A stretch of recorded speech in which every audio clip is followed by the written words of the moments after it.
सादर प्रणाम सभी लोगों को। जैसा कि मनीष सर ने कहा कि आप हमें जिम्मेदारी दे रहे हैं पटपटगंज की, तो सबसे पहले मैं आप लोगों से कह दूं कि आपने हमें टीवी वीडियो में बहुत देखा और सेलिब्रिटी के रूप में देखा। अब मैं आपका जनप्रतिनिधि हूँ, कोई सेलिब्रिटी नहीं हूँ। आपको जब भी मुझसे मिलना हो, जो भी मुझसे बात कहनी हो, आप एकदम खुलकर मुझसे कह सकते हैं। तो मैंने से बहुत सारे लोगों से जिससे मैं मिलता जा रहा हूँ, तो जी मैंने आपको वीडियो में देखा, अब मैं आपके सामने हूँ, अब वीडियो में देखने की कोई जरूरत नहीं है। दिल्ली में ही मेरे 7 IAS ऑफिसर हैं पिछले 25 साल की अपने शिक्षा कैरियर में।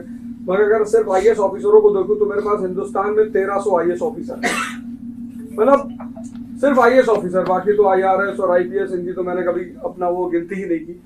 और शिक्षा एक ऐसी चीज है जो किसी भी समाज, आप जब भी किसी समाज का इतिहास पढ़ेंगे तो आप आज ही देखिए दुनिया में जितने देश परेशान हैं उनकी शिक्षा व्यवस्था ही परेशान है।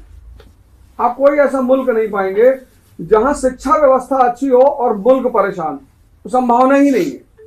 क्योंकि शिक्षा का संबंध आदमी के मन से है। जानवर जो है वो ट्रेन किया जा सकता है, उसको शिक्षा नहीं दी जा सकती। सिर्फ इंसान है जिसको शिक्षा दी जाती है। और शिक्षा का सिर्फ एक उद्देश्य होता है कि उसकी यहाँ की रोशनी को जला दिया जाए, कि वो उसको दिखाई पड़ने लगे कि सही क्या है और गलत क्या है। तो अगर हम इस कार्य को कर ले गए, जैसे कि 1947 में जब भारत पैदा हुआ तो सबने एक सपना देखा, और ऐसा नहीं कि ये देश पैदा हुआ तो ऐसे कोई देश नहीं था। 1787 में अमेरिका भी पैदा हुआ, हमसे बुरी हालत थी उसकी, 13 राज्य थे उसके पास, और सब झोपड़पट्टी स्लम एरिया, ये हालत थी 1787 में। लेकिन उन्होंने अपनी शिक्षा पर ध्यान दिया और 1945 में विश्व की शक्ति बन गए। और राजनीति में जो है वो जनता ही राजा होती है।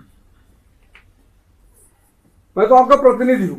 हमारा जो संविधान है उसमें यही लिखा, जो प्रस्तावना है, जो पहला पेज है, उसमें यही लिखा हुआ है, we the people of India solemnly resolve, हम भारत के लोग।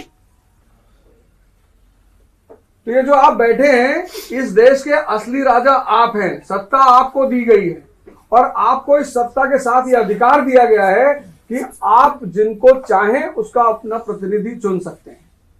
आप अभी मुझसे मिल रहे हैं, 1 दिन से 2 दिन से मिल रहे हैं, और आप मेरे बारे में बहुत कुछ सुनेंगे। सुनकर कोई राय मत बनाइएगा, मैं अच्छा हूं, बुरा हूं, आपके लायक हूं, नहीं हूं, या आप मुझसे मिलकर ही राय बनाइएगा। और अगर आपको लगेगा कि इस आदमी को विधानसभा में पहुंचाना चाहिए